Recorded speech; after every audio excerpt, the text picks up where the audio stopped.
No ar, Faixa Livre, rádio jornalismo de verdade, a informação de primeira qualidade, a interpretação e os comentários das notícias, entrevistas, o contraditório.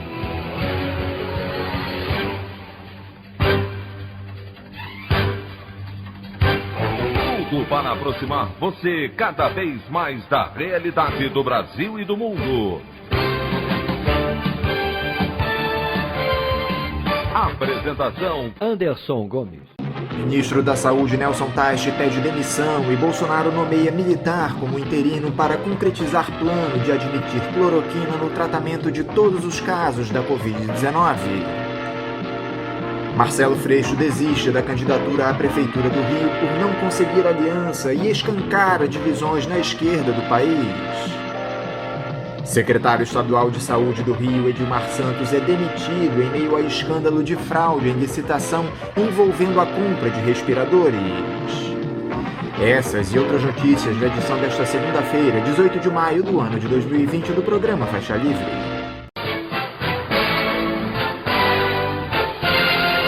O comentário de Anderson Gomes.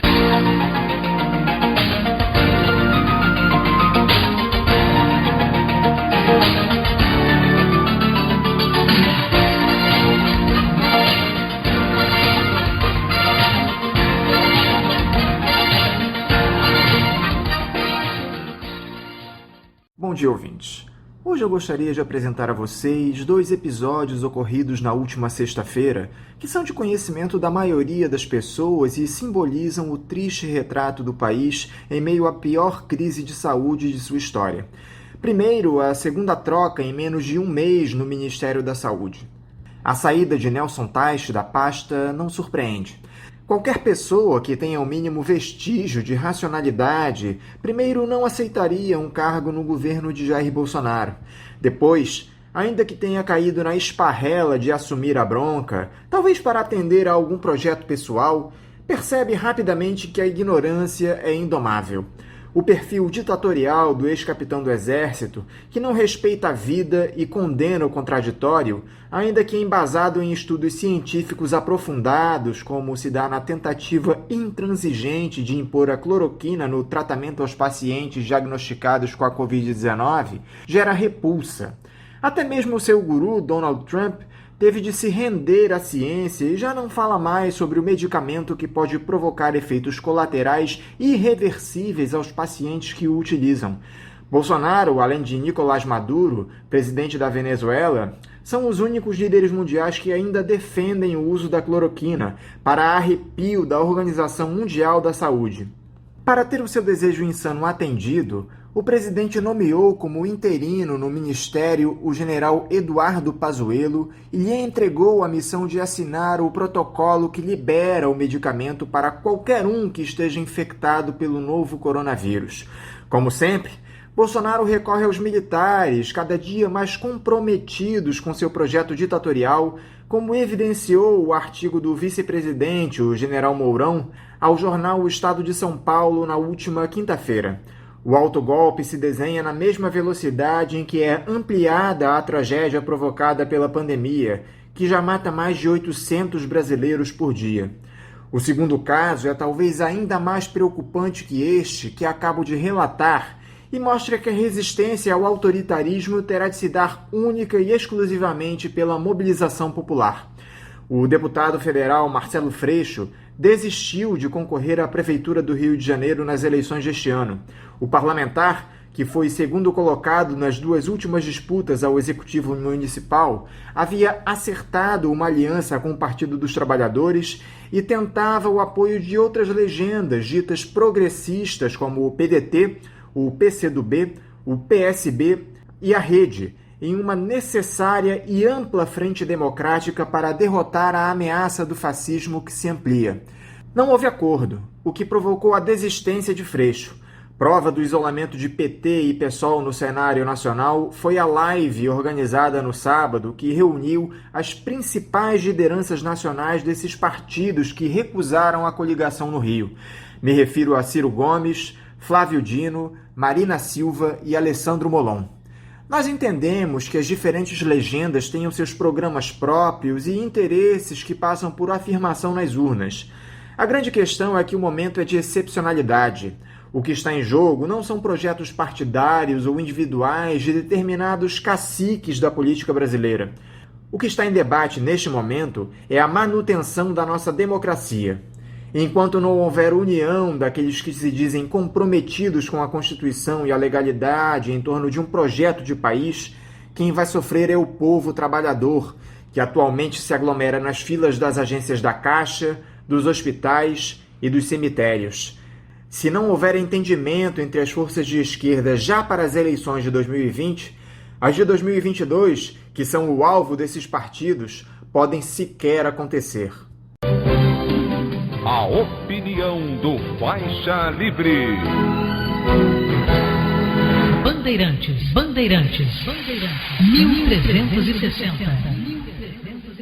Estamos apresentando Faixa Livre. Fique em casa e defenda a educação, a saúde pública e a pesquisa brasileira. Seja solidário. A vida vale mais que os lucros. Uma campanha do Andes, Sindicato Nacional dos Docentes das Instituições de Ensino Superior.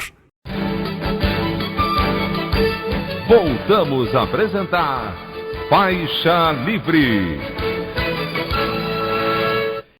Estamos de volta, ouvintes, com o início da edição de hoje do programa Faixa Livre, que tem na sua produção a jornalista Celeste Sintra, auxiliada pela também jornalista Natália Moraes, tendo no comando do áudio o Francisco.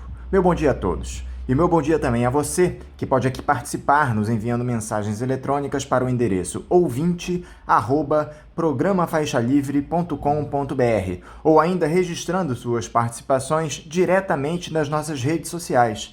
No Facebook, nossa página é o Programa Faixa Livre. No Twitter e no Instagram, para deixar o seu recado, basta seguir os perfis @PGM Faixa Livre. Lembrando que as participações por telefone estão inviabilizadas, pois durante o período da pandemia do novo coronavírus, nosso programa está sendo gravado no dia anterior à sua veiculação. Pedimos desculpas aos nossos ouvintes que costumam interagir conosco desta forma, mas foi a maneira encontrada pela equipe do Faixa Livre para mantê-los informados sobre o que acontece no país e no mundo com essa nossa visão crítica e, ao mesmo tempo, preservando a saúde dos profissionais que levam o programa ao ar. O Faixa Livre pode ser acompanhado também pelo nosso aplicativo para celulares com sistema operacional Android. O nome do aplicativo é Programa Faixa Livre. Os ouvintes também têm acesso à transmissão pelo nosso site, o www.programafaixalivre.com.br, ou pela página da Associação de Engenheiros da Petrobras, a AEPET, uma das nossas entidades patrocinadoras, no www.aepet.org.br. Para quem perdeu alguma das edições ou quer ouvir novamente o Faixa Livre, os áudios das entrevistas e editoriais estão disponíveis no nosso podcast, nos aplicativos Spotify, Deezer e Castbox. Dando início às nossas entrevistas, eu cumprimento o professor da Universidade Federal de Santa Catarina e presidente naquela instituição do Instituto de Estudos Latino-Americanos, o IELA, Nildo Ourix. Nildo Ourix, bom dia. Estimadíssimo Anderson, estimados ouvintes do Faixa Livre, é um prazer voltar aqui nessa fronteira crítica do jornalismo, que é o Faixa Livre, que se mantém há tantos anos como uma demonstração crítica do que nós devemos fazer no campo da comunicação. Estou aqui à tua disposição. Muito obrigado, Nildo, por estar conosco mais uma vez aqui no programa. Nildo, desde a última vez que nós conversamos aqui no Faixa Livre, a situação para o Jair Bolsonaro, pelo menos no campo jurídico, se complicou. Os depoimentos nesse inquérito que investiga as denúncias do Sérgio Moro, aliados às revelações daquele vídeo da tal reunião ministerial, mostram que ele admitiu a intenção de interferir na Polícia Federal. Aliás, ele reclamou de não ter informações da PF e disse claramente na gravação: "Vou interferir". Você vê a possibilidade de que essas imagens tenham repercussão para além do inquérito? O Procurador-Geral da República parece que estava inclinado em arquivá-lo, mesmo com todas essas evidências. Bem, Anderson, a República Burguesa está podre e eu não confio em absolutamente nada no Procurador-Geral da República. Ainda hoje, ontem, domingo, o empresário Paulo Marinho, que foi muito próximo de toda a família Bolsonaro, do Jair Bolsonaro, e é suplente de senador de Bolsonaro, deu declarações na imprensa brasileira que são contundentes acerca de Queiroz, das rachadinhas, e de, obviamente, não cabe outra solução que caçar o mandato de Flávio Bolsonaro. Flávio Bolsonaro não tem mais a mínima condição, mesmo numa república tão apodrecida e num Congresso que é a expressão de um covil de ladrões, que é o Congresso Nacional, continuar na condição de senador. As declarações de Paulo Marinho, naquilo que se chamou escândalo de Fabrício Queiroz, mostram agora muito claramente que as interferências, quer dizer, primeiro que Flávio Bolsonaro está implicado até o pescoço em tudo isso, não tem mais autoridade moral nenhuma para seguir como senador.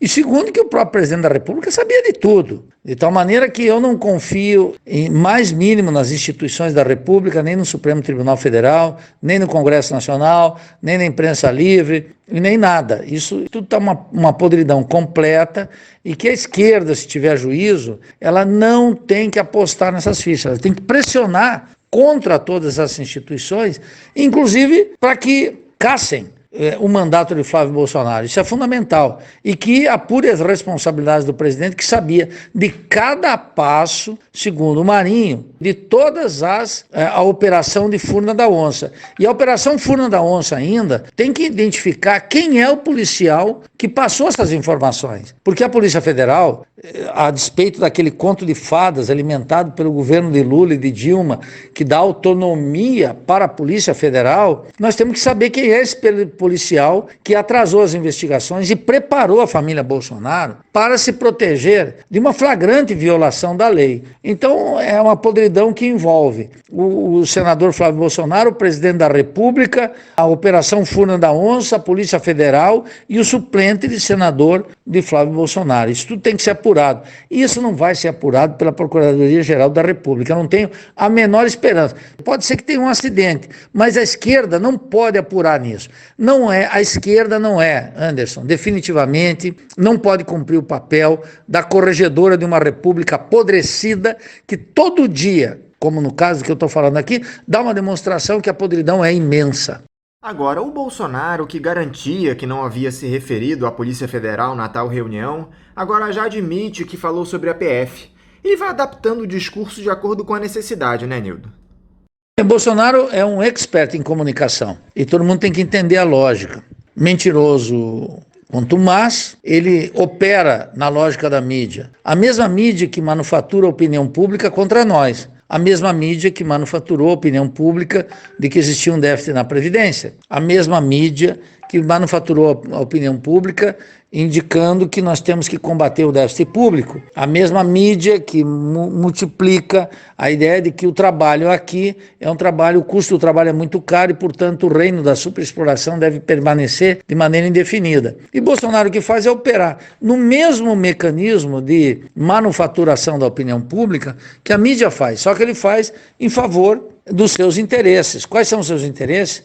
A redução do Brasil a um mero exportador de produtos agrícolas e minerais, o alinhamento com a política externa dos Estados Unidos e a criação de um Estado policial cuja feição pode ser cada vez mais aquele que nós temos na Colômbia, como eu tenho defendido há mais de 4 anos. O modelo brasileiro não será o de Fujimori e de Vladimir Montesinos, mais precisamente o da Colômbia e daquilo que se chamou lá ideologicamente, a partir do Comando Sul dos Estados Unidos, a Seguridade Democrática. É isso que nós vamos criar aqui no Brasil. É isso que está em curso no Brasil, desde que a presidente Dilma, de maneira absolutamente cúmplice com as classes dominantes, criou aquela lei e aprovou aquela lei antiterrorista. Então, Bolsonaro opera todos os dias. Um dia se encontra com o Rodrigo Maia e no outro dia bate no Congresso Nacional. Um dia conversa com o ministro, no outro dia bate no STF. E ele tem operado, como nenhum outro presidente, algo fundamental. Eu não estou aqui na defesa de Bolsonaro, estou aqui na acusação de Bolsonaro. Mas é preciso indicar, observar o movimento de Bolsonaro. E Bolsonaro, então, atua resgatando os pré-requisitos do presidencialismo, que foi sabotado por Fernando Henrique Cardoso, por Lula, por Temer e por Dilma, naquele medíocre e nefasto presidencialismo de coalizão, sob o argumento de que ninguém governa esse país sem maioria no Congresso. Ora, Isso caiu por terra desde que a presidente Dilma tinha maioria e caiu a despeito daquela coalizão. Nós temos que observar mais do que governo, classes sociais. Então está colocado aí que Bolsonaro tem uma estratégia midiática que é derivada de uma estratégia de conquista do poder político, algo que a esquerda brasileira não quer mais. A esquerda brasileira ficou durante muito tempo cativa da ideia de governos. Só que agora nós chegamos numa quadra da humanidade e da América Latina, especialmente do Brasil, que para conquistar governos é preciso pensar em poder. E Bolsonaro pensa no poder da classe dominante e por isso ele está dobrando a aposta a cada dia. O que chama a atenção nesse cenário, Nildo, é a atuação do Rodrigo Maia. Ele vive às turras com o Bolsonaro, pelo menos à frente das câmeras, mas sinaliza claramente que deseja seguir ao lado do presidente. Um episódio simbólico dessa relação de amor e ódio aconteceu na última quinta-feira. O Bolsonaro, pela manhã, em uma reunião com empresários, criticou fortemente o presidente da Câmara, dizendo que ele, abre aspas, parece querer afundar a economia para ferrar o Brasil, fecha aspas. No entanto, à tarde, eles trocaram afagos em uma reunião convocada pelo ex-capitão do Exército para estreitar os laços. Logo depois desse encontro, o Maia disse que a obrigação dele era sempre manter o diálogo. Que o Rodrigo Maia está alinhado com o bolsonarismo nessas pautas neoliberais é muito evidente, Nildo. Agora, me parece que o presidente da Câmara andava muito isolado. O Bolsonaro já buscou uma aliança com o Centrão para se garantir no caso da aceitação de um pedido de impeachment e também para dificultar os planos do Rodrigo Maia fazer seu sucessor na presidência da casa. Por outro lado, a oposição, que deveria se aproximar do Maia, não politicamente, é claro, por tudo que esse sujeito representa, mas para pressioná-lo a autorizar o processamento do ex-capitão, ela se mantém inerte. Como é que você tem analisado a posição do Rodrigo Maia nesse jogo de xadrez, Nildo? Você menciona bem, Anderson. Rodrigo Maia, e como todo esse covil de ladrões que é o Congresso Nacional, Câmara e Senado, é, segundo a definição do presidente do Senado e do presidente da Câmara, o Congresso mais reformista da história do país. Quer dizer, um Congresso que validará todas e cada uma das exigências de uma república rentista, do aprofundamento da dependência, do subdesenvolvimento, da superexploração do trabalho, da transferência permanente de riqueza para fora, do fim da soberania completa e absoluta que nunca foi grande entre nós e que agora é absolutamente miserável. Rodrigo Maia é um político vulgar tanto quanto Fernando Henrique, quanto Lula, quanto Dilma, quanto Michel Temer e naturalmente quanto Bolsonaro, quanto Mourão. São políticos vulgares, políticos que são incapazes de resgatar aquilo que Tarso Genro, há poucos dias, chamou de um espírito republicano, de maneira certamente muito ingênua, de uma ingenuidade completa. A república está podre e, portanto, o espírito republicano, idem. Então, de maneira que Rodrigo Maia joga como uma espécie de reserva que quer entrar em campo. E, naturalmente, num sistema presidencialista como o nosso, num Congresso tão rebaixado, quem dá as cartas é o presidente da República. E a despeito da forma criminosa como que tem discutido e tem levado o tema da pandemia e de forma mais criminosa ainda, como Paulo Guedes tem conduzido o Banco Central e o Ministério da Fazenda, segundo todos os ditames da Reserva Federal dos Estados Unidos, Rodrigo Maia não pode ser maior do que a podridão da República. E naturalmente está buscando o tempo inteiro o Rodrigo Maia que fez foi buscar um acordo sobre a ideia de que numa pandemia, numa crise, nós temos que buscar a concórdia. E, em grande medida, essa tem sido a orientação dos governadores. Veja o governador da Bahia, veja o governador Flávio Dino, veja o governador Dória, veja o governador Witzel. O que eles querem? Eles querem um acordo nacional. Esse acordo nacional, o Bolsonaro rejeita. Por quê? Porque Bolsonaro sabe que a República Burguesa apodreceu e sabe que a crise capitalista mundial vai colocar aqui exigências materiais contra os trabalhadores que não admitem esse acordo. Essa é a grande questão. Nós não podemos submergir o Brasil numa crise do coronavírus quando nós estamos vivendo uma crise capitalista em escala global, gigantesca, mundial, talvez maior que a crise de 29, mas certamente maior que 2001 e certamente maior que 2008, 2009, que já é um brinquedo de criança comparado com o que nós estamos vivendo agora, quando nos Estados Unidos, essa semana, nós fechamos com uma taxa de desemprego de 36,5 milhões de desempregados e na próxima semana chegaremos a 40 milhões de desempregados e 100 mil mortos por coronavírus dentro dos Estados Unidos. Então isso não é uma crise qualquer, isso é uma crise capitalista de dimensões mundiais. Rodrigo Maia, nesse sentido, não tem desavença nenhuma com Paulo Guedes. Como também esses generais que estão no Congresso não tem desavença nenhuma com Paulo Guedes, com a Reserva Federal e com as orientações que emanam do subcomando, do Comando Sul dos Estados Unidos. Eles estão todos colocados aí. Isso é um problema muito perigoso. A esquerda não pode jogar suas fichas no parlamento, porque o parlamento é o lugar mais adverso para a esquerda.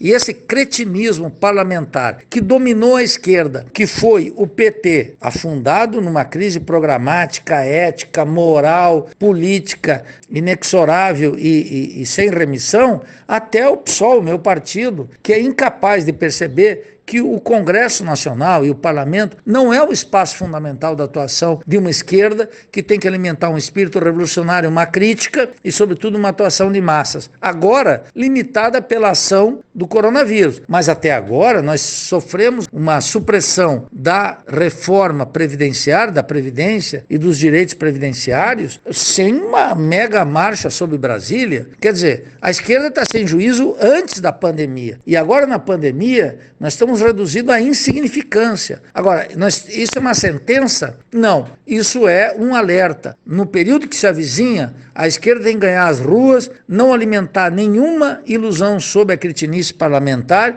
enfrentar Maia, pressioná-lo para que ele coloque em questão o impeachment e avançar sobre o proto-fascista Bolsonaro. Como nós já dissemos na pergunta anterior, Nildo, e você cansa de comentar aqui no programa, a esquerda não demonstra qualquer tipo de reação. Ainda que ela seja minoritária no parlamento e esteja impedida, entre aspas, de organizar mobilizações de rua para criar um ambiente favorável para o impeachment, não existe unidade no Fora Bolsonaro, ou pelo menos ações coordenadas que demonstrem isso. O Ciro Gomes até tem defendido esse discurso ultimamente, mas fica tudo no campo da retórica. Se nós não podemos contar com a esquerda nesse momento de excepcionalidade, há algo que a sociedade civil possa fazer? Bem, Anderson, agora você coloca uma questão mais complexa e absolutamente pertinente. A esquerda está pagando um preço terrível, ela tem um passivo gigantesco por não ter feito uma ruptura completa, absoluta, com aquilo que nós chamamos o petismo, a miséria petista, da qual nós devemos nos afastar completamente. Esse é o primeiro requisito. Segundo, a esquerda, aquilo que subsistiu da esquerda, aquilo que derivou da esquerda dos anos 80, dos anos 90, dos anos 2000, precisa observar e ter um diagnóstico da crise atual. Essa não é uma crise qualquer. Essa é uma crise capitalista mundial que afeta os Estados Unidos, a locomotiva, que afeta a China, que faz parte da locomotiva, a Europa e a América Latina. A Ásia, a África, afeta todos os países do mundo. E tem particular impacto e perfil próprio na América Latina. E de maneira mais clara ainda, no Brasil. Nós vivemos aqui um capitalismo dependente rentístico. Esse capitalismo, que ele já era um capitalismo, digamos, do subdesenvolvimento da dependência, tal como no México, na Argentina, ele aqui no Brasil, ele se apresentou tal como uma imensa regressão industrial. E isso mudou tudo aqui. A esquerda, tardiamente, ao contrário da burguesia, ao contrário de um Paulo Scaff, que naturalmente já se dedicou ao tráfico de mercadorias, de terrenos, e não é um burguês industrial típico dos anos 80, tal como foi Antônio Hermílio de Moraes, a esquerda não percebeu essa mudança. A esquerda ficou cativa de um conjunto de ilusões republicanas, de um conjunto de ilusões sobre a democracia burguesa e sem ter um diagnóstico da economia. Eu digo aqui com muita clareza, o meu partido PSOL, da qual eu sou membro do Diretório Nacional, não tem um debate sobre a crise econômica. O PSOL, miseravelmente, discute no terreno da economia, com muita modéstia, se nós devemos imprimir ou não dinheiro. O PSOL fica discutindo com os ultraliberais, que afirmavam no passado que nós não deveríamos nós não deveríamos emitir dinheiro, porque isso gerava inflação. Bom, nos últimos 10 anos, no mundo capitalista, e sobretudo a Reserva Federal dos Estados Unidos, emitiu 1,5 trilhões de dólares mensais e, naturalmente, nós não sofremos a ameaça de inflação no mercado mundial. Estávamos, inclusive, com o oposto, com a ameaça de deflação. Mas essa emissão trilionária de dinheiro, de dólares, também não fez voltar o crescimento. O capitalismo se caracteriza por um crescimento lento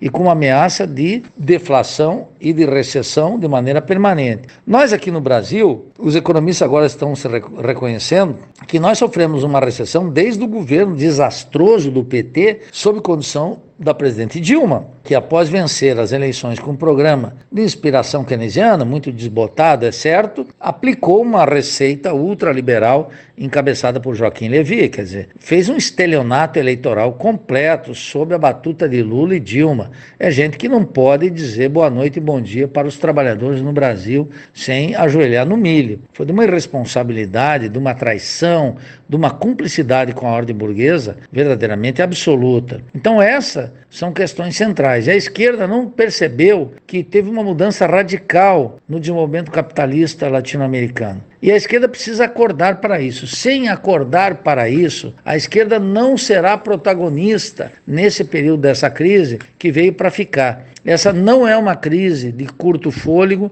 ela é uma crise cíclica do capitalismo que tem dimensões históricas especiais e perfil concreto muito particular, e sobre a qual nós não temos a possibilidade de uma saída, nem sequer de natureza social-democrata, de um estado de bem-estar social, porque eu não acredito no mais mínimo nessa ideia que os valores serão revisados, e portanto a ameaça de governos autoritários, de perfil policialesco, etc., estão colocados na ordem do dia, muito claramente estabelecidos. Porque nós não temos um movimento internacional de trabalhadores, nós não temos uma internacional comunista, e isso tudo vai ser discutido no âmbito dos estados nacionais. Esse é o grande problema da esquerda. A esquerda precisa ter um debate próprio sobre a economia, um diagnóstico próprio da crise, que ela não tem, que ela, inclusive, não só não tem, como ela é tributária dos elementos e da avaliação da esquerda liberal, da esquerda keynesiana. Percebe? Dentro do meu próprio partido, o PSOL, o que predomina é um keynesianismo, chamemos assim, de esquerda, muito rarefeito, sem tocar no nervo das grandes questões que estão aprofundando a dependência e o subdesenvolvimento da América Latina. Então, e no Brasil em particular, né? Eu acho que esse é um desafio extraordinário que a esquerda revolucionária vai ter que tocar e enterrar para sempre todas as ilusões sobre cada uma dessas questões que hoje estão colocadas na agenda política. Claro, eu queria agregar algo fundamental nessa tua pergunta sobre a sociedade civil. A esquerda não tem unidade, e não pode ter, porque ela não tem um diagnóstico da crise, em primeiro lugar. Ciro Gomes segue vendendo ilusões sobre um neodesenvolvimentista, um neodesenvolvimentismo. Lula continua aferrado à caridade católica, que é colocar os pobres no orçamento. Então isso é de uma inocência absoluta, né? Eu não vou falar da miséria dos demais, mas essa é uma questão crucial. Nós não vamos organizar aqui uma frente de esquerda. Por quê? Porque, em primeiro lugar, eu não reconheço o PT como um partido de esquerda. O PT é um partido da ordem. O PDT, idem, um partido da ordem. O PSOL tem um desafio imenso, que é o desafio do PSTU, que é o desafio dos demais partidos, que é se afiançar como uma referência crítica na sociedade, precisamente, Anderson, para quando for possível voltar às ruas com uma referência crítica. Esse espaço de crítica ao sistema, de crítica à economia, de crítica política, ele é ocupado precisamente pelo proto-fascista Bolsonaro, porque a esquerda fica na defesa abstrata da democracia, das instituições republicanas, do espírito republicano e da volta da estabilidade econômica, que não é mais possível no mundo capitalista global, e menos ainda no mundo capitalista da periferia, e menos ainda no Brasil, que sofre mais do que qualquer outro país latino-americano, uma regressão no sentido das forças produtivas gigantesca. E essa questão básica, elementar, precisa ser entendida. Então, mais do que ficar clamando aqui por frentes que nós teríamos que fazer para enfrentar o proto-fascista, nós temos que discutir que a esquerda deve se apresentar novamente como referência crítica para a sociedade, ainda que, Anderson, ela possa sofrer momentaneamente um isolamento, chamemos assim, eleitoral. Mas um isolamento eleitoral não é um isolamento político. Essa é uma diferença. Estar isolado eleitoralmente não quer dizer isolado politicamente. Veja, a direita brasileira ficou isolada eleitoralmente durante muito tempo. E depois de uma eleição, que foi a última, com um candidato medíocre, com um candidato sem partido, sem dinheiro, com apoio da Embaixada de Washington e turbinado pela crise, ganhou uma eleição. Essa eleição tem que ser aprendida pela esquerda. Então, isolado eleitoralmente, eu detesto esse cretinismo parlamentar, inclusive dentro do meu partido, o PSOL. Eu reprovo. Eu digo claramente que é inaceitável que um partido que luta pelo socialismo e a liberdade alimente esperanças no parlamento e no cretinismo parlamentar, seja no vereador, na Assembleia Legislativa ou na Câmara Federal. Nós temos que ter uma ruptura com isso. Isso não quer dizer que não vamos disputar eleições, mas isso quer dizer que nós vamos disputar eleições dizendo que nós não acreditamos nessa república e que nós estamos aqui para lutar por uma revolução brasileira que enterre para sempre todas e cada uma das chagas dessa república, que não tem mais solução. A burguesia está dizendo todos os dias isso através de Bolsonaro. E eu aposto algo fundamental, Anderson. Essa burguesia vai fechar com Bolsonaro na hora de uma ruptura ou no estabelecimento de um regime de tipo policial. Porque essa burguesia foi aquela que marchou com Bolsonaro, convocada para uma reunião sob o STF. Essa burguesia é uma burguesia sem uma consciência revolucionária como a burguesia inglesa do século XIX. Isso não existe aqui no Brasil, não existe na periferia capitalista. Então eu acho que essa é uma questão fundamental e a esquerda tem que se apresentar com um perfil próprio. O problema não são as frentes para enfrentar o fascismo e toda essa lorota que está em curso, mas apresentar um diagnóstico da crise e amargar 5 minutos de solidão. O que quer que se faça, Nildo, tem de ser feito de maneira urgente. Os militares têm se mostrado cada vez mais alinhados ao bolsonarismo. Prova disso foi o artigo ameaçador do vice-presidente-general Milton Mourão, publicado na última quinta-feira no jornal O Estado de São Paulo. Ele citou os diversos atores envolvidos no combate ao coronavírus e aos efeitos econômicos da crise, fez duras críticas às instituições, chamou a devastação das florestas no país de acusação leviana e estimulou teorias conspiratórias contra a ordem democrática. Será que esse pessoal que se diz comprometido com a legalidade está esperando o fechamento completo do regime para atuar? Bem, Anderson, você está colocando o tema dos militares. Esse é um tema muito sensível sobre o qual a esquerda brasileira não tem acumulado reflexão nem estudo. Existem excelentes estudos acadêmicos e existem também muitas contribuições fundamentais, né? Desde Nelson Werneck Sodré a Humberto Peregrino, analisando o tenentismo, etc. Ou, se você quiser, pela direita, Gustavo Barroso, História Militar do Brasil, etc. Tudo isso existe à disposição, mas a esquerda, o que nós convencionamos, Anderson, chamar de esquerda no Brasil, ela é uma esquerda cativa das ilusões parlamentares, daquilo que Marx e Engels chamaram de cretinismo parlamentar. E veja como o parlamento se tornou absolutamente inútil nas circunstâncias atuais. Não é capaz de mover o moinho. Claro que nesse sentido nós temos que tratar a questão dos militares, porque nós nos inscrevemos numa reflexão da Revolução Brasileira. Até 1964 nós tivemos quase 8 mil, um pouco mais de 8 mil militares que foram caçados, torturados, exilados, colocados no ostracismo, porque havia uma imensa politização de esquerda nas Forças Armadas. Em 1964, naturalmente, cancelou essa filiação progressista, nacionalista e revolucionária nas Forças Armadas. E Castelo Branco, inclusive, que lá foi o sujeito que em 1936 enquadrou os militares brasileiros, a rebeldia dos tenentes, restabeleceu a hierarquia militar, submetendo, naturalmente, nossas Forças Armadas a quê? Ao comando dos Estados Unidos, seguiu o curso livre com Fernando Henrique, seguiu um curso livre miserável com o governo de Lula, de Dilma, que nunca discutiram uma doutrina militar própria, fora da doutrina militar dos Estados Unidos, América para os americanos. Então, o alinhamento automático que hoje nós temos na política externa e que comanda a cúpula militar, que envolve Braga, Heleno, Mourão e tantos outros oficiais que estão aí, generais, eles são formados durante esse período de democratização e, sobretudo, durante os governos petistas, que foram longos 13 anos. Heleno atuou sob condução do petismo no Haiti. E o presidente Lula e a presidente Dilma tinham orgulho disso. Observem que miséria política, observem que erro estratégico que se cometeu aí. Não é um descuido da história. Num país que tinha vivido 21 anos de ditadura, um presidente da República tem que ter o comando sobre as Forças Armadas e tem que escolher entre os oficiais, aqueles oficiais que estão dispostos a ter uma posição de soberania, portanto, de independência em relação aos Estados Unidos e respeito ao nosso povo. Infeliz o oficial, o militar, que tem que atirar contra seu próprio povo.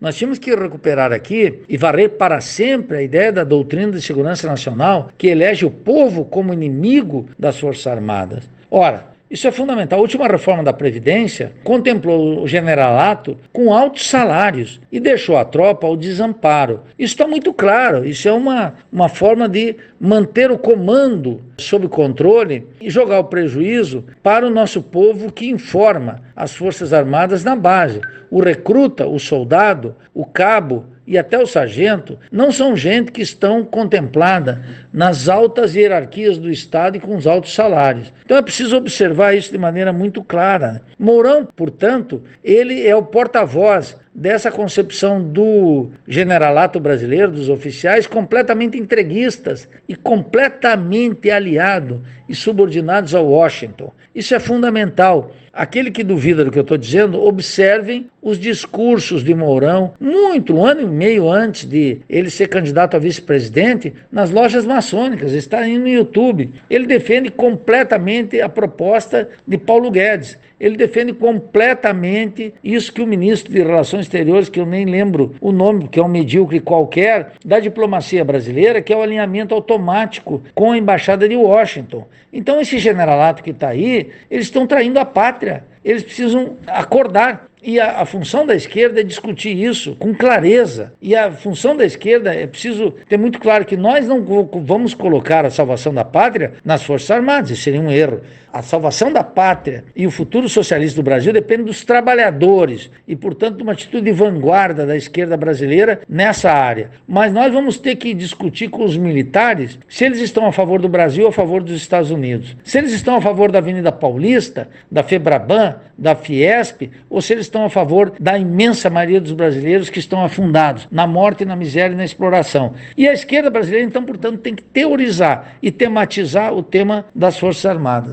E essa saída prematura do Nelson Teich do Ministério da Saúde, Nildo? Ele já vinha passando por uma série de constrangimentos nos últimos dias, foi desautorizado pelo presidente naquele plano de abertura gradual do isolamento social, ficou sabendo pela imprensa do decreto do Bolsonaro que tornava as barbearias, salões de beleza e academia como serviços essenciais.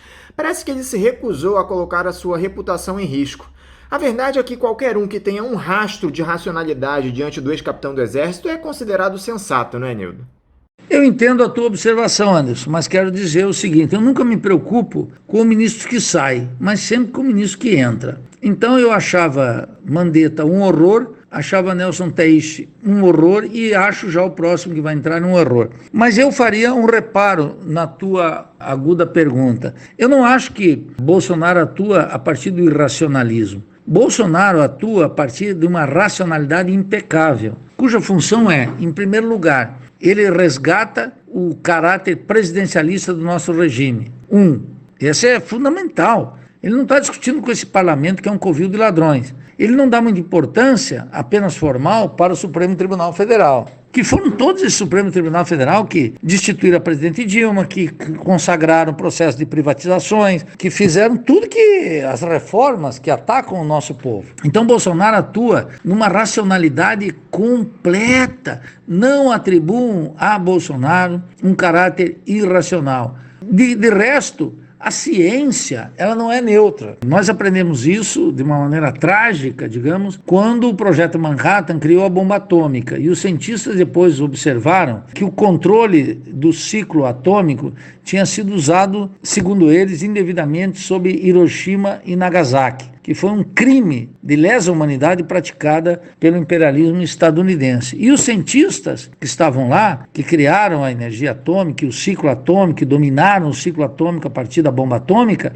eles foram no Congresso desesperados tentar reverter a situação e era impossível. Então nós podemos ver que tem um médico que defende a cloroquina e tem um médico que ataca a cloroquina. A ciência, portanto, ela também está sob disputa política ideológica. E Bolsonaro sabe algo fundamental, que a crise não é uma crise do coronavírus, é uma crise capitalista mundial. Quando ele diz que a economia vai matar mais do que o corona, isso é uma obviedade. É uma obviedade. Claro que a economia não só vai matar. A economia, a organização capitalista da vida, ela mata muito mais do que qualquer enfermidade, inclusive somando todas as enfermidades, nós temos que botar essas doenças, os acidentes de trabalho, tudo isso que está aí, a partir de uma organização capitalista da vida. Tem uma totalidade que precisa ser resgatada aí. E Bolsonaro o que faz é isso, ele antevê uma crise capitalista, sobre a qual seu dinamismo já está atuando sobre nós, e ele está, então, discutindo que nós temos que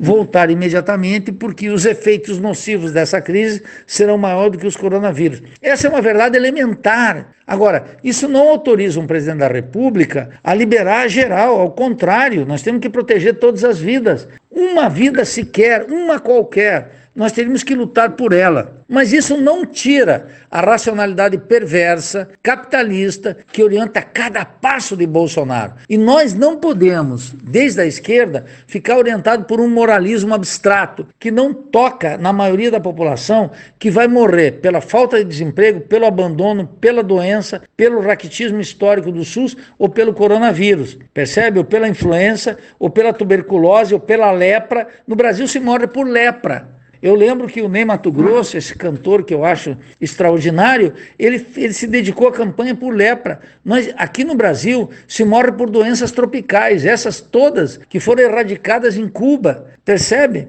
Então Bolsonaro ele é porta-voz de uma racionalidade que eu chamo aqui perversa, com certo moralismo, mas que informa a organização capitalista da vida e da doença na sociedade brasileira. E é isso que nós precisamos, então, reconhecer. E é claro que o próximo ministro será alinhado com a mesma concepção. Nessa catástrofe toda, Anderson, tem algo fundamental. Bolsonaro mostra que ministro não tem autonomia. E eu acho que isso é fundamental. No regime republicano, quem vai a voto não é qualquer ministro babaca, oportunista, de quinta categoria, como é Mandetta, como é Nelson Teich e toda essa canalha, e o próximo canalha que vai entrar lá. É o presidente da República, ele que vai a voto. E isso é fundamental numa sociedade como a nossa. À esteira de todo esse cenário, Nildo, Bolsonaro segue atuando em benefício próprio, como nessa medida provisória que retira a responsabilização de servidores por atos relativos ao combate à pandemia. Isso, de alguma forma, protegeria o presidente da acusação de improbidade administrativa. A oposição já contestou essa medida judicialmente. Alguns ministros do Supremo Tribunal Federal atestam a constitucionalidade da MP. Como é que você viu essa medida do Bolsonaro, Nildo?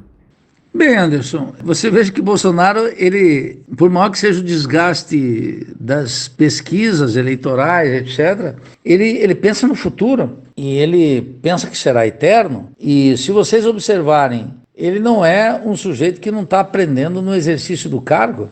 Quando eu digo que ele é um proto-fascista, eu digo claramente que Bolsonaro, ele não estava preparado para implementar um regime policial em que ele seria a expressão máxima, a liderança máxima. Mas eu digo claramente que ele está criando as condições para tais. E quando ele atua pensando na improbidade administrativa, ele está pensando que ele é eterno. Você veja que ele não perde tempo. E o tempo inteiro ele dobra a aposta.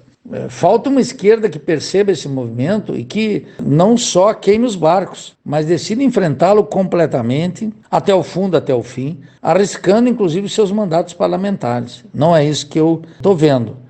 As instituições, Supremo Tribunal Federal, a legalidade, a ação inconstitucional, tudo isso não é capaz de parar e de barrar a crise capitalista que está em curso. E não é capaz as instituições, tanto o Congresso Nacional como o STF, de barrar o peso do presidencialismo no Brasil. Então, Bolsonaro, eu quero repetir aqui, como eu disse na resposta anterior, ele representa uma recuperação perversa do presidencialismo, mas é perversa precisamente porque os presidentes anteriores, sobretudo Fernando Henrique, Lula, Dilma e Michel Temer, eram todos tributários de uma espécie de parlamentarismo branco que tirava uma onda, digamos, com o nosso povo. O nosso povo é presidencialista, o nosso povo quer uma decisão imediata, o nosso povo não acredita no parlamento, nos tribunais e na justiça, e com razão não acredita. E essa é a concepção que nós temos que discutir.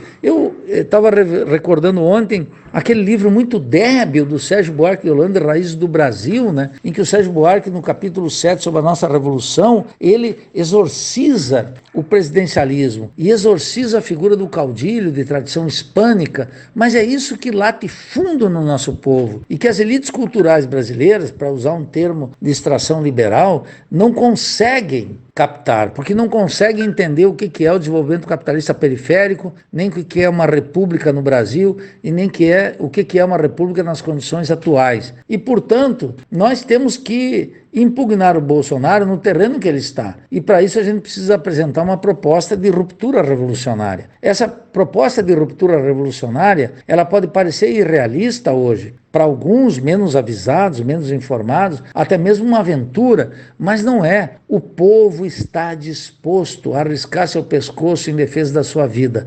Bolsonaro leva milhões para a morte, milhões para o abismo social. A esquerda tem que ser porta-voz desse desespero. A esquerda tem que ser porta-voz da restauração do poder presidencial. A esquerda tem que apontar uma saída. O nosso problema não é Bolsonaro. O nosso problema é o raquitismo e a falta de senso prático imediato, e eu diria até de senso comum histórico recente da esquerda brasileira.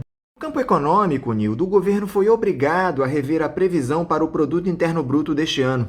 A estimativa agora é de uma queda de 4,7%.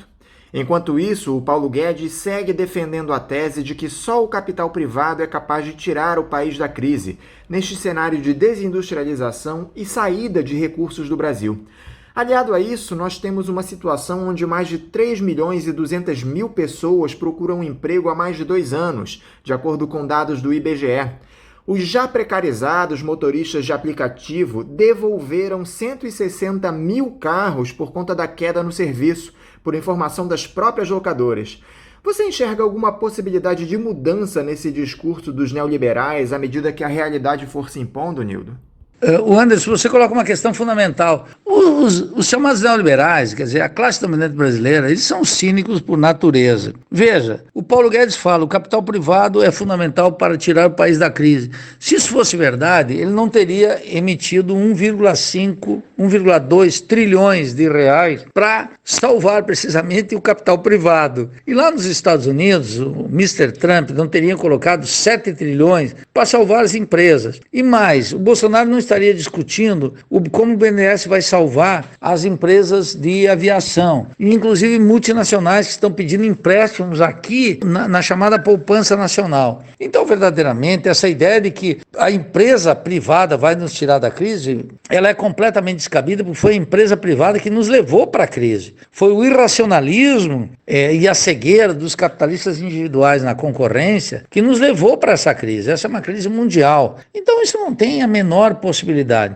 O segundo os dados que você dá aí de 160 mil devolução de carros, é a mesma razão pela qual os créditos outorgados pelo Banco Central, 88% foram captados pelas grandes empresas. As pequenas e médias não pegaram isso. Sabe por quê? Porque elas sabem que no espaço de 4 meses elas estarão endividadas se pegarem o crédito e ainda mais complicadas, porque os chamados R$600, que veja, que vergonha, a oposição de esquerda, inclusive meu partido, Anderson, ficou discutindo que aumentaram de 200 para 500 e o Bolsonaro foi lá e finalmente arrematou para 600. A esquerda brasileira ficou se vangloriando disso nas redes sociais, quando a gente sabe que em 3 meses, quando os trabalhadores daqui a 1 ano olharem para trás, não vão ter a menor recordação daqueles R$600, R$1.800, R$2.000, que é absolutamente insuficiente. A esquerda teria que ter votado contra a PEC 10, mas foi uma vergonha. A esquerda brasileira inteira votou a favor da PEC 10, naqueles artifícios parlamentares, devia ter batendo direto em tudo isso, mas a esquerda, orientada por uma concepção católica de caridade, orientada por um bom mocismo inexplicável, exceto pelo cretinismo parlamentar, ficou pensando que poderia atuar como uma minimização de danos, que não é a função da esquerda. A esquerda não pode ser corregedora de uma república podre. A esquerda tinha que ter batido de maneira absolutamente direta no Paulo Guedes, no Bolsonaro, e votado contra todo o pacote, ainda que o Bolsonaro fizesse um chamado na rede de nacional e dissesse para os trabalhadores o quê? Olha, a esquerda votou contra os 600. Daqui um ano, quando a taxa de desemprego, Anderson, for a maior taxa de desemprego na história do Brasil, ninguém vai lembrar disso. E nós vamos ter que colocar na conta do Bolsonaro o fato de ser o presidente que criou a maior taxa de desemprego na história do Brasil, a maior taxa de desemprego, o salário mais baixo, a superexploração mais abjeta da história do planeta foi colocado aqui por Bolsonaro. E isso a esquerda não terá autoridade porque ela votou em partes da PEC 10. E, inclusive, a redefinição do Banco Central que está em curso agora, ela foi avassaladora, teve 81 votos contra. O parlamento não é o espaço da esquerda, eu grito até perder a voz aqui no Faixa Livre, Anderson. Nós não podemos mais vacilar em questões elementares da economia e da política, e esse bom mocismo parlamentar tem que ser varrido na nossa frente. Esses assessores medíocres, esses parlamentares sem previsão de futuro. Nós temos que discutir um futuro para o país, e o futuro do país não se faz praticando um bom mocismo, tentando, como eu vi no meu partido, a ideia de que a nossa bancada estava defendendo vidas no interior da PEC 10, que é a produção da morte em larga escala. Então nós precisamos colocar isso. O Paulo Guedes é um homem dos banqueiros, nós sabemos, ele atuou no Chile de Pinochet, que é o regime político aqui que mais se aproximou de um Estado fascista na América Latina. Ele é um homem, um bankster, uma mistura de banqueiro das finanças, de gangster das finanças. Ele é isso, como todos esses economistas que dominam a mídia. Então nós precisamos ter muito claro isso. Nós não podemos vacilar sobre essas coisas. Eu não quero mais a elegância, eu quero o juízo crítico. E por isso que eu aqui, generosamente, vocês me dão essa tribuna para que eu apresente, quer dizer, uma dose de racionalidade com um grito de desespero sobre as questões mais elementares da economia política. Isso é fundamental. Que Paulo Guedes diga que a iniciativa privada vai nos salvar, que os empresários, o capital privado vai nos tirar da crise, ele não teria que emitir 1,2 trilhões, o Trump não teria emitido 7 trilhões e mais, é insuficiente, eles vão emitir mais. Eu acho que esse é o ponto. O Brasil não pode, se não apresentar uma alternativa, a esquerda não pode ser portadora, senão do socialismo e sair desse irracionalismo capitalista que nos domina. Para encerrar, Nildo, a cotação do dólar vem se aproximando cada dia mais daquela sua previsão de R$ 7,50. Você mantém essa previsão, Nildo, ou esse número deve ir ainda mais longe? O tema do dólar coloca claramente, Anderson, uma coisa. Eu agradeço que você recorde isso, porque quando lá em 4 de novembro de 2019 estava 4,20, eu disse, olha, você vai para 7,50. Bom, algumas pessoas queriam me internar. Bom, todo esse pessoal que postula a ideia de uma soberania monetária tem que observar isso. É claro que o dólar vai deslizar, e se tudo estiver correndo dentro do diapasão da crise capitalista mundial, 7,50 vai ser uma formulação conservadora. Todos os dias, você está observando, os que nos escutam aqui no Faixa Livre também, estão observando que o dólar está deslizando. Agora eu quero anotar aqui questões importantes, Anderson. Você me dá uma oportunidade extraordinária que eu quero registrar aqui no Faixa Livre. Eu já registrei lá no Duplo Expresso e estou registrando aqui a quem eu devo uma fidelidade absoluta, porque o Faixa Livre, conduzido agora por você, mas com o Paulo Passarinho, com a Celeste, etc., me abriram as portas há muito tempo atrás. Eu sou muito fiel ao Faixa Livre. Veja, nós estamos diante de um assalto ao Estado, cujo objetivo é que a burguesia pegue esses 350 bilhões de dólares que estão nas reservas. Tem um pessoal que postula a ideia que nós temos soberania monetária. Ora, essa soberania monetária teria que se explicar agora pelo fato de que está se emitindo moeda, o Banco Central vai operar no mercado secundário comprando títulos da dívida pública e comprando, inclusive, títulos podres dos bancos, tal como a Reserva Federal dos Estados Unidos faz. Tem uma imitação completa aqui do Paulo Guedes. O Paulo Guedes segue a receita da Reserva Federal dos Estados Unidos, que foi aprovada em 2008. O Brasil está agringalhado completamente. E tem um pessoal acadêmico técnico voltado supostamente para a esquerda keynesiana, que é um pessoal que não aterrissou nesse planeta e na crise. Então, o que nós estamos vendo? Quem postula que nós temos soberania monetária, porque aqui tem o real e não o dólar corrente lá no Equador, em El Salvador, não entende o que é soberania monetária. Soberania monetária é o fato de que tem 30 trilhões de dólares de dívidas no mundo, 30 trilhões de dívida cotizada em dólar, não estão cotizadas em real. Como é que é? Tem alguém aqui que está preservando o real lá na Dinamarca? Tem alguém que está preservando o real aqui na África do Sul? Tem alguém lá nos Estados Unidos, uma velhinha de Nova York, que está preservando o real? Não, o real está derretendo. Então essa gente eu chamo de irresponsável, absolutamente irresponsável, além de indigentes teoricamente. Eles estão na academia, eles informam as assessorias parlamentares, mas é uma vergonha absoluta, não são capazes de explicar por que o dólar e o real está derretendo frente ao dólar. Então quando eu fiz essa previsão lá atrás, e eu te agradeço que você recorde aqui, eu digo, 7,50 foi uma previsão conservadora diante da crise que se avizinha e que vai ser gigantesca, e nós poderemos chegar a muito mais do que isso, muito mais do que isso, retroceder jamais, não há possibilidade disso. Então veja, isso significa um mega assalto ao Estado, o grau de endividamento das empresas brasileiras em dólar é gigantesco. Esse pessoal que formula a soberania monetária sequer ler bem o relatório de estabilidade financeira do Banco Central, não consegue ver nem o mercado de ações do Ibovespa, não consegue ver nada. É um pessoal que quer ser presidente do Banco Central, do Ministério da Fazenda,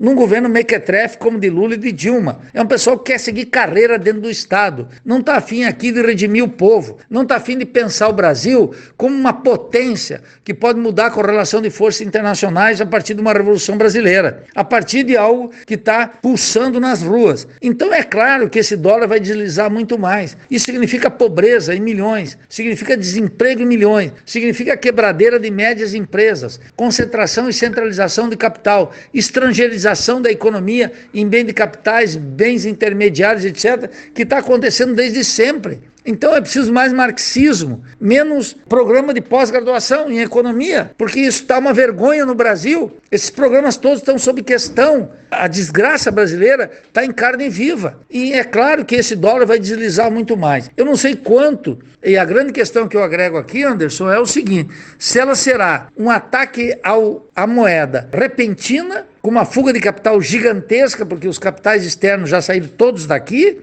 se será rápido, como nós tivemos na época de Fernando Henrique Cardoso 2 vezes, que no espaço de uma semana se queimaram as reservas em dólar, ou se ela será lenta, gradual e segura, mas ela será inapelavelmente. E essa é uma questão central do debate atual, é uma questão da pátria, é uma questão da soberania, é uma questão dos trabalhadores, é uma questão do socialismo.